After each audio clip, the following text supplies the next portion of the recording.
Dans les montagnes de l'Atlas, la France, depuis 1910, recrute des goumiers parmi les populations arabes ou berbères du Maroc. Bergers pour la plupart à l'origine, menant sous la tente la vie des nomades, ceux que l'engagement volontaire transforme ainsi en goumiers sont des guerriers nés, hommes de coups de main, doués d'une grande initiative et d'une endurance à toute épreuve.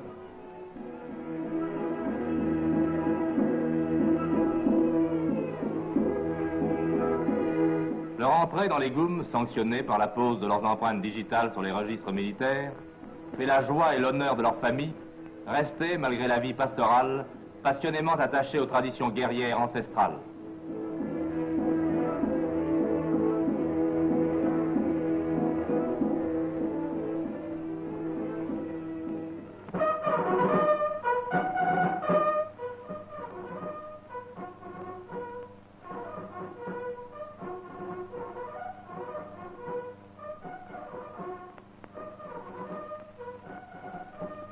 Dans ces goumiers, la France trouve des soldats aussi fidèles que courageux.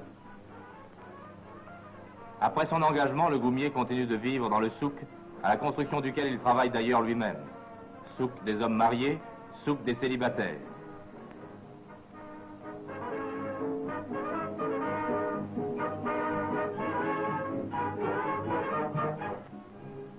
Le goumier passe ses heures de loisirs au marché voisin, pittoresque et grouillant.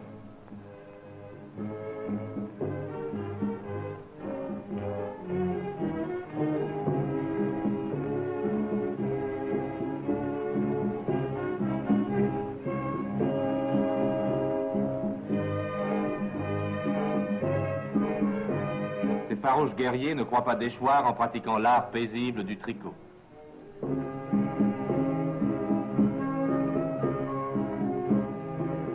Alentour, selon la coutume musulmane, on sert sur de grands plateaux de cuivre le thé à la menthe. Les femmes pilent le mil, cardent la laine, cuisent la kessra aux galettes d'orge.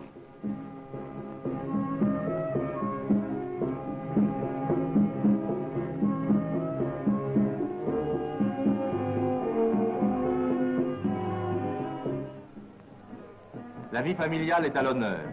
Les fêtes du mariage sont célébrées avec éclat, par des danses vieilles comme l'islam, par les cavalcades des beaux chevaux arabes, et pour les femmes, par le port de bijoux d'or et d'argent, fabriqués par les artisans du marché.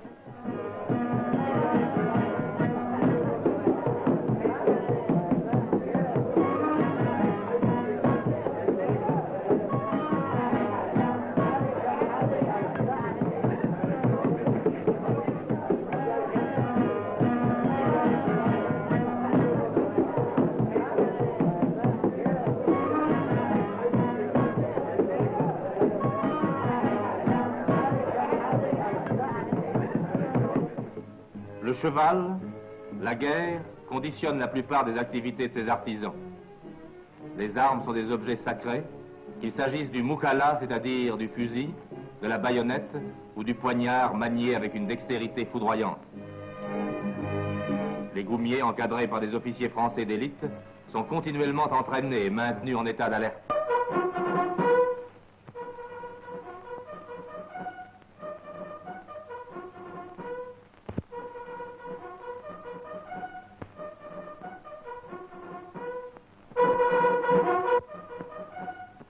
L'appel du clairon annonce que les manœuvres commencent et que le goum va partir pour des exercices de préparation au combat. Les hommes accourent vers leurs chevaux.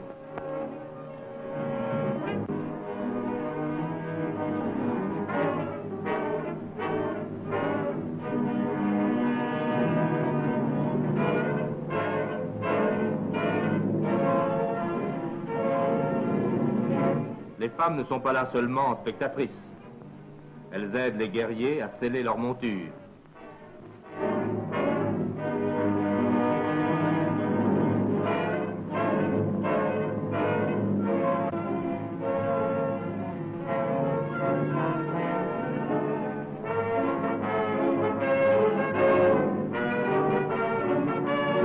Elles apportent des fusils et les cartouchières.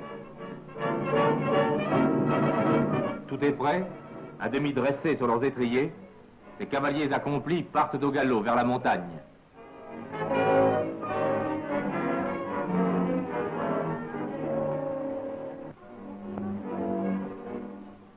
Les manœuvres commencent.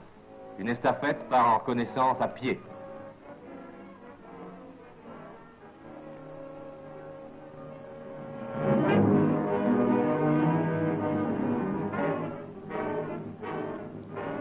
Elle laisse derrière elle le reste du GUM qui met pied à terre.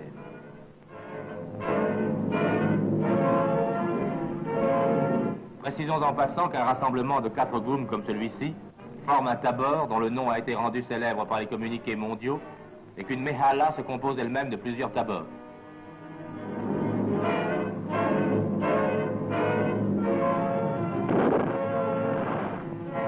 Maintenant, la troupe se met en ordre de combat, utilisant le terrain pour l'attaque.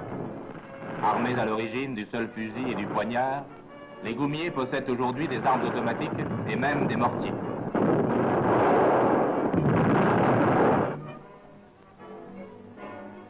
La manœuvre bat son plein. L'officier qui commande le GUM envoie chercher des renforts.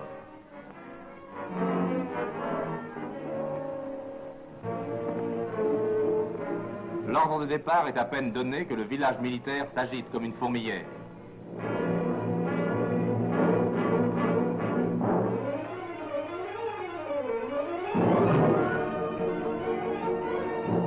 Les hommes, cette fois ce sont des fantassins, courent vers le point de rassemblement et se disposent en formation par 3.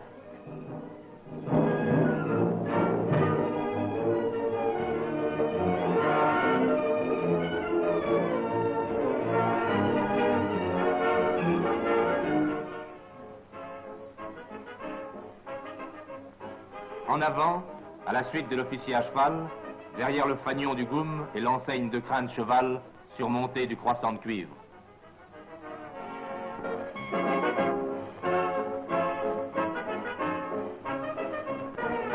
De nouveau, les femmes, portant leurs enfants sur le dos, sont là pour souhaiter bonne chance aux guerriers qui partent. Aujourd'hui, il ne s'agit sans doute que d'une manœuvre, mais demain, peut-être, ce sera l'expédition dangereuse contre les pillards de troupeaux et de caravanes. Et même, qui sait, ce sera peut-être la guerre, la reprise tant espérée du grand Baroud contre l'Allemand.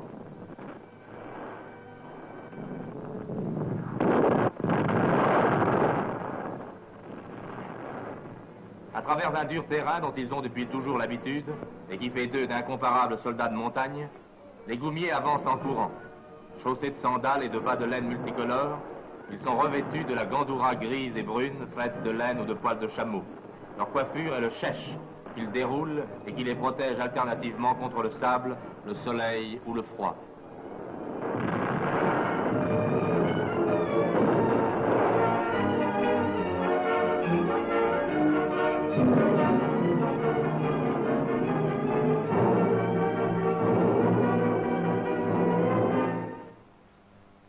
Mais pour ces troupes, qui sont de dures troupes de choc entraînées comme l'ont été depuis les commandos européens, les manœuvres ne sont pas des manœuvres pour rire et il y a des blessés qu'on emporte à dos de mulet.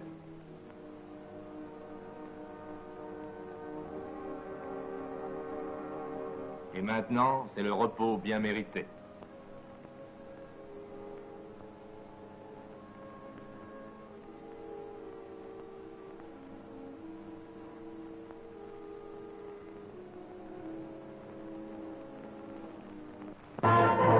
Les distractions des goumiers sont aussi dominées par l'esprit guerrier. La grande danse traditionnelle est la danse de la poudre. Et voilà que la poudre parle de nouveau pour les goumiers marocains.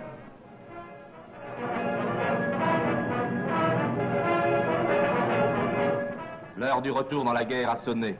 Ils n'attendaient que cela autour de leurs officiers qui secrètement dans les montagnes leur en parlaient et les y préparaient malgré les commissions d'armistice allemandes et italiennes.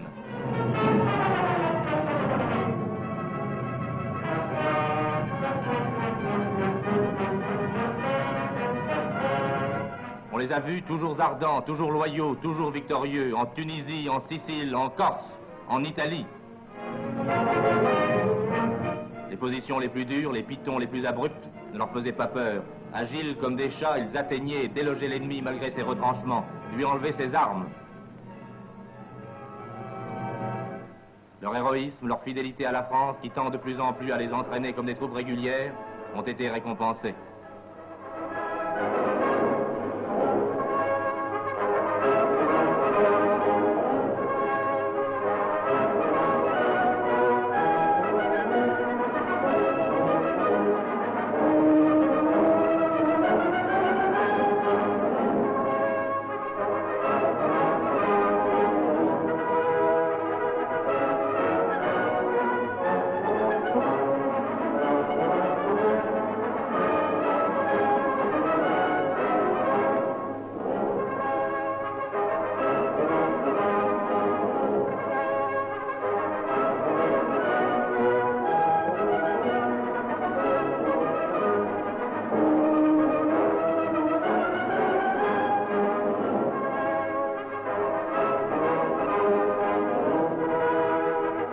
baroud a repris pour les goumiers marocains.